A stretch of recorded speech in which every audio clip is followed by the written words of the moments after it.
challenges, in our opinion, seem to have overwhelmed our security institutions. The governors are supposed to be the state security officers of their state. There is need for us to at least engage the traditional rulers. We need to do something about our porous borders. We have to own it from the unit level to the ward level to the local government to state.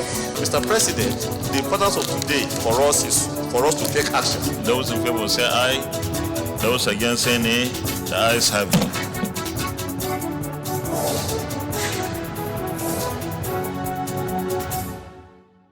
This time around, the police are all over, including the Prince IG. Senate commends National Defense College for carrying the police along in their training programs. There is a need for the government to abolish the Ministry of Police Affairs and bring it under the Ministry of Interior. And as budget defense continues, committee chairman suggests reorganization of some security forces. Thanks for joining us on this episode of Inside the Senate, and I'm your presenter, Firdausi Ahmed Wakili. In this episode, we have reports of oversight duties carried out by some Senate committees to agencies that fall under their purview. We'll also have reports on the continuation of budget defense by ministries, departments and agencies before their various committees. Details after this short break. Don't go away. The Senate will send a message to the President to reap opportunities from that. Today is a matter of urgent public importance, and we are aware that when this particular motion comes up for a longer term development, arise to second the motion. Those in favor of this prayer say aye. Those against say nay. The ayes have it.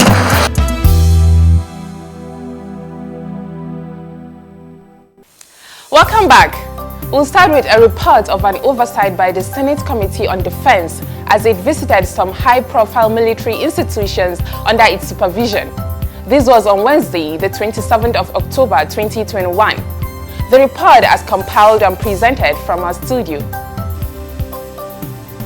First on the committee's itinerary was the National Defense College, Abuja, where members led by their chairman, Senator Ali Magatakarda Wamako, were welcomed by a quarter guard provided by soldiers of the college.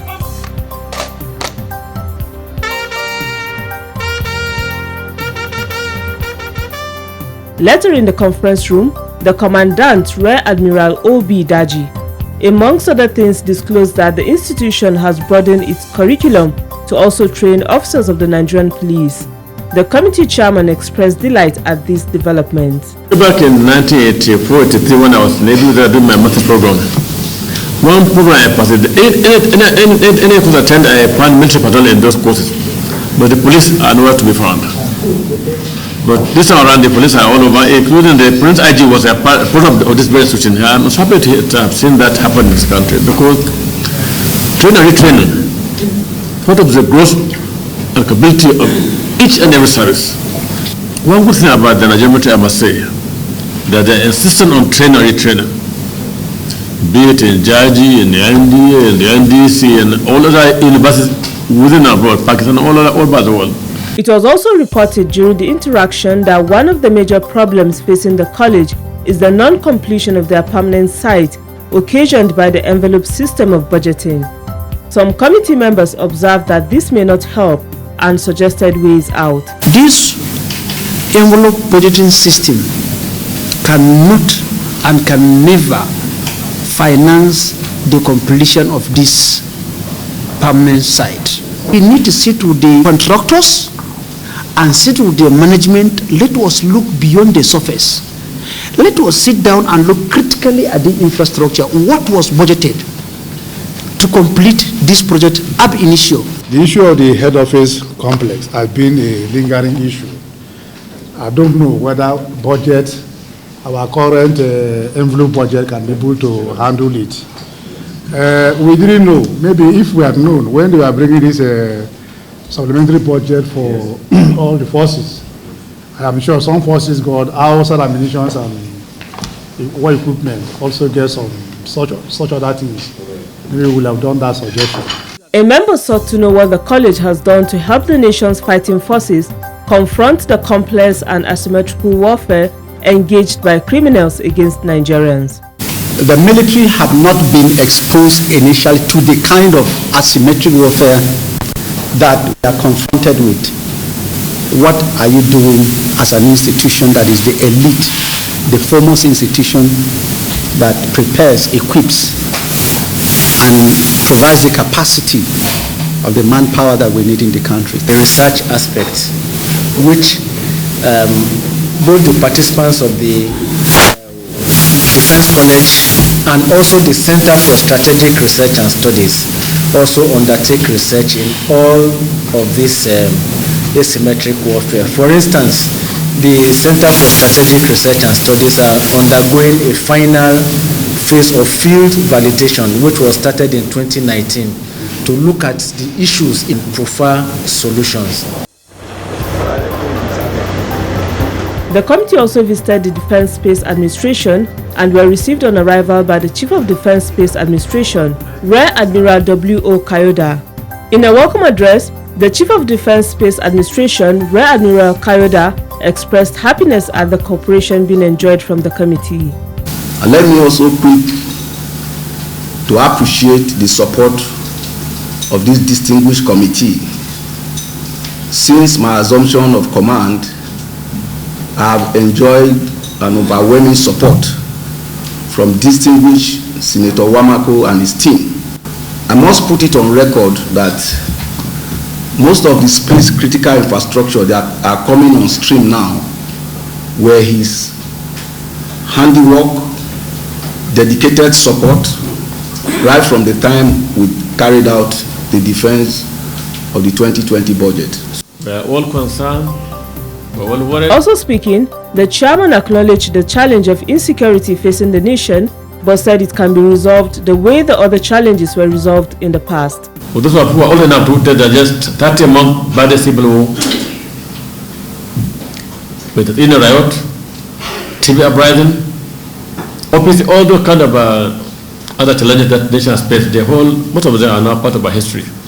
We are now facing Boko Haram, banditry, and kidnapping and so on. I'm sure we can also together put us together and overcome these challenges as we did to other previous challenges that the nation has faced. He then appealed to the Defense Space Administration to deploy all of its technology to make insecurity a thing of the past. The rest of the committee's sitting was held behind closed door, at the end of which the chairman gave a summary on the outcome of the visit. To the best of my understanding, it was a visit that is very timely. It was well conducted, and the entire committee had a very fruitful interaction with the MDS that were today supervised, and we have very good interaction with them on what needs to be done better to ensure that these challenges that the nation is facing in terms of security across the country are put behind us.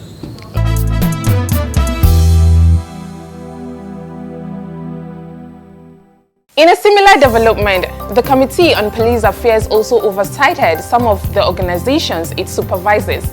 One of them is the Nigerian Police Force Headquarters in Abuja. Again, we have the report as compiled and presented from our studio.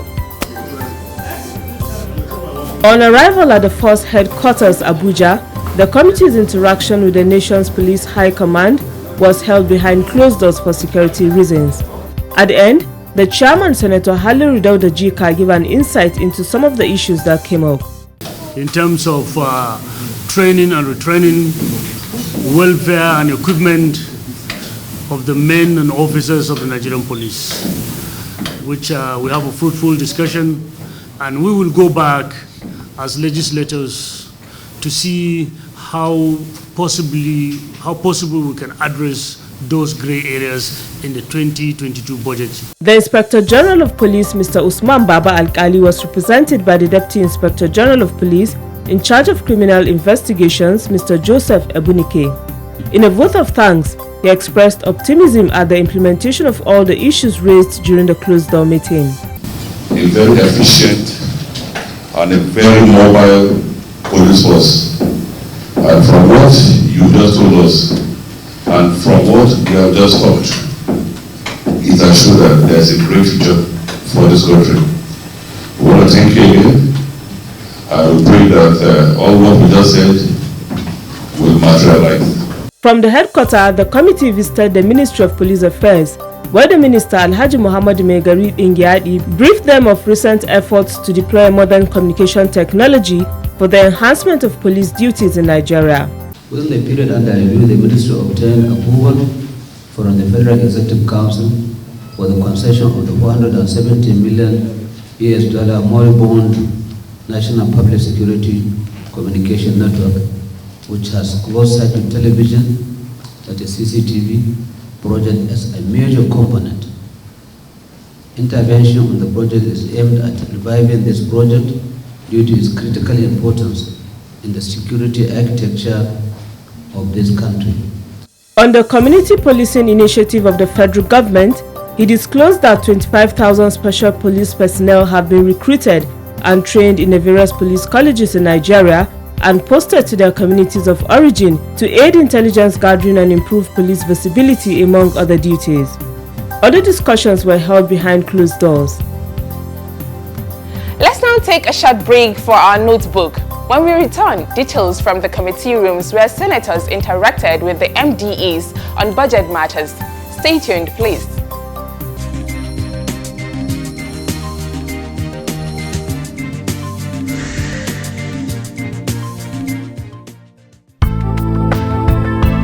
The Senate Standing or Ad hoc Committee, as the case may be, performs its duty through various ways. 1. It holds regular meetings to deliberate on bills or other matters referred to them by the Senate. 2. It conducts fact-finding and investigative hearings to enhance quality of bills with a view to obtaining relevant knowledge for oversight purposes. 3. It also visits particular sites and agencies to obtain information and facts that will help its case. The only way out of the pandemic is for the population to observe the recommended measures advised by the NCDC. The Senate Committees on Health and Primary Health Care and Communicable Diseases will continue to engage with the Federal Ministry of Health and the Presidential Task Force on COVID-19. Welcome back. Now to budget defense. The Minister of Interior, Rauf Aregbesola, says illegal miners are the cause of insecurity in Nigeria and advocated the establishment of a special combat force as a means of ensuring internal security. The minister gave the advocacy when he led the ministry before the Committee on Interior to a budget defense on Thursday, the 28th of October 2021. He disclosed what his ministry is doing in that direction. From my ministry, from the Ministry of Interior, we are putting a section of the Immigration Service and the Nigerian Civil Defense to constitute an intervention force that will now regularly, if not permanently, oversee mining in Nigeria and take out criminals. And we will provide sufficient support for this force. He then disclosed the total budget proposal of the ministry for 2022 as 4.6 billion naira. Responding, the committee chairman, Senator Kashim Shettima, suggested the reorganization of some of the nation's security forces, while also lamenting poor budgetary allocation to the ministry. There is a need for the government to abolish the Ministry of Police Affairs and bring it under the Ministry of Interior. Customs can be brought under the Ministry of Interior, as is done in other climes. I'm quite embarrassed to comment on your budget because 6 point something billion is, in terms of dollars, is just not more than $20 million. And what is the budget of the Homeland Security in the US? It runs into tens of billions of dollars. So please, this one is a non-starter, honestly. The rest of the session continued behind closed doors, at the end of which the committee promised continued support for the ministry. For the budget defense by the Ministry of Water Resources with the Committee on Water Resources, let's take this report compiled and presented from our studio. In an overview of the Ministry's 2022 proposal, the Minister of Water Resources, Engineer Suleiman Hussein Adamu, stated that the figures are executive proposals planned by the Budget Office and announced by President Muhammadu Buhari on the 7th of October 2021. They include total of 151.6 billion naira, comprising personnel costs for the ministry 2.03 billion naira, parastatals 7.26 billion naira, overhead costs for the ministry 278.6 million naira, and parastatals 1.09 billion naira. Capital expenditure for the ministry goes for 78.8 billion naira, parastatals 62.1 billion naira. Total for the ministry goes for 81.16 billion naira and parastatals 70.49 billion naira. A committee member, Senator Muhammadu Adamu Alero, asked questions on new projects even when ongoing ones have not been completed. So many new projects, and you have already made it very clear that the funds allocated to the ministry are not enough. Then why are you embarking on new projects when the presidential directive is that priority will be given to ongoing projects? Then there is 1 billion naira allocated to Middle Niger irrigation scheme. What is it going to? What is it about? Middle Rima irrigation project is Goroyu irrigation project. Yeah, that's right. Yes, so the 1 billion is allocated to complete, but it's not even enough. We are also making, we are made a presentation to Mr. President to see if we can get additional funds for energy. You may be close to about 10 billion naira to complete. Yes, we know. We just did an RETC which was approved. The RETC approval was about 10 billion. But if we can get money to finish, we can finish it at less than the 10 billion because a lot of the money is also provision for claims, for foreign exchange fluctuation, for variation of prices and so on. The other issue, unfortunately, a lot of those projects that are showing new are really not new. They are ongoing. So they are not new. The only thing you may see new, when construction of sanitation and hygiene facilities in IDPs and all this, every year we put new, it's an ongoing program, but maybe the schemes will be new. Another member in his reaction called for the observance of federal character principle in the distribution of the ministry's projects. Because the section 14 of the Constitution of Nigeria is amended, and it talks about federal character. So in doing these things, there's no dichotomy because we're all one Nigeria. But please, what we are doing, ensure the compliance with that section of the Constitution. At the end, the chairman commended the federal government for what it has done for the nation's water sector. I can say arguably no government has done as much in the sector.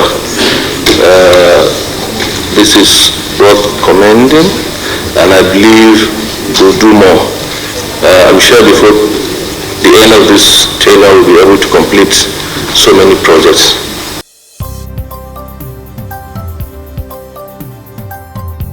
Next to appear before the committee was the National Water Resources Institute, Kaduna. Distinguished Chairman and distinguished Senators. The Director General of the Institute, Professor Emmanuel Adanu, gave the historical background and its mandate. Professor Adanu said the Institute was established in 1979, while the Act was passed in 1985 with the mandate to carry out specific functions. The promotion of and development of training in water resources, capacity building were to advise ministers on priorities in water, perform applied research and functions in all aspects of water resources, perform such ancillary services on planning, water resources management and river basin development, and also develop and promote application of codes of practice in water resource development and manage suitable Nigerian conditions, promote the establishment and maintenance of uniform national water resources data collection system relating to surface and subsurface waters, provide for training of various sector stakeholders, short courses to formulate program of work in the field of water resources, and then carry out such other functions as are necessary to expedite for full discharge of the functions under the Act. He then gave the 2021 budget performance as follows. Capital expenditure 1.6 billion naira, with 1.3 billion naira received as at 22nd of October 2021. Personnel cost 446.5 million naira, with 313.7 million naira received. Overhead cost 67.6 million naira, with 57 million naira received, and internally generated revenue 11.7 million naira. For 2022, the Director General stated that it's the same as 2021, but with a slight increase in the personnel cost due to promotion of staff members. He gave it as follows: capital expenditure 1.6 billion naira, personnel cost 463 million naira, and overhead cost 67.6 million naira. He stated that the overhead cost is mostly spent on studies and research in areas such as flooding outlook, particularly in areas where its occurrence is least expected, Nigeria's hydrological system, and agricultural research into the possibility of growing crops outside areas where they are known to flourish. In ending the session, the committee chairman assured that they will peruse all submissions made and arrive at a report to be presented to the Senate for more legislative action.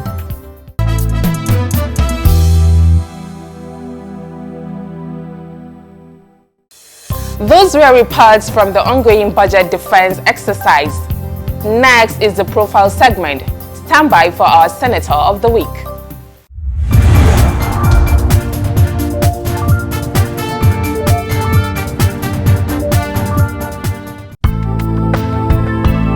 Senator Nora Ladi Dadut was sworn in on Wednesday, the 16th of December 2020. She contested a by-election and won to replace late Senator Ignatius Longjan, who died in 2019. Born on the 10th of May 1953 in Kwampan local government area of Plateau State, Senator Dadut attended St. Patrick Primary RCM School, Kuala, St. Louis Convent Primary School, Shendam, as well as St. Teresa Girls Primary School, Jos, all in Plateau State.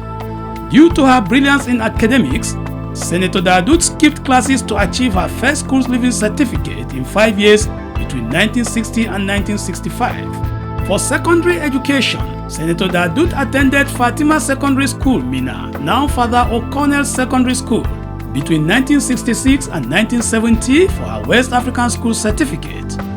At the tertiary level, Senator Dadut attended School of Basic Studies of the Ahmadu Bello University area, from where she proceeded to the Kano campus of the university, where she earned a Bachelor of Arts degree in French.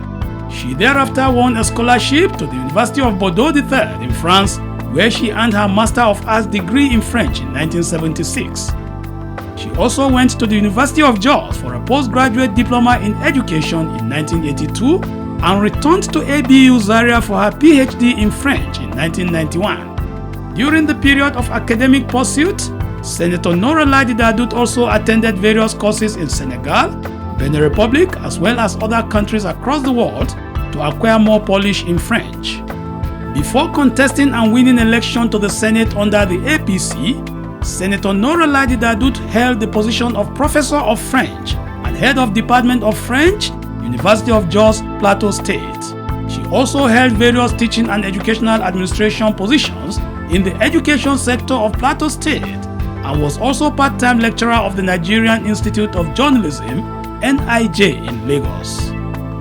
An educationist, sports administrator, as well as human resources manager, Senator Nora Ladi Dadut is an awardee of the knighthood of various Catholic organizations across the world, as well as the position of Ecclesia A Pontifi, awarded to her by Pope Benedict XVI in recognition of her contribution to the development of humanity. Her legislative interests include education, agriculture and rural development, children and women's development, as well as poverty alleviation, among others.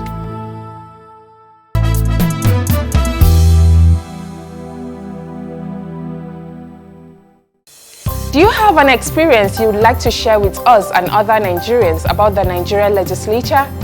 Please, if yes, you may get across to us through our contacts showing now on the screen.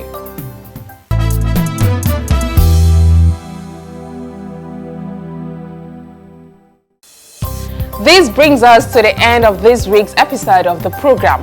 Join us again next week, same time, for more on the budget defense exercise. Thanks for watching. Abuja.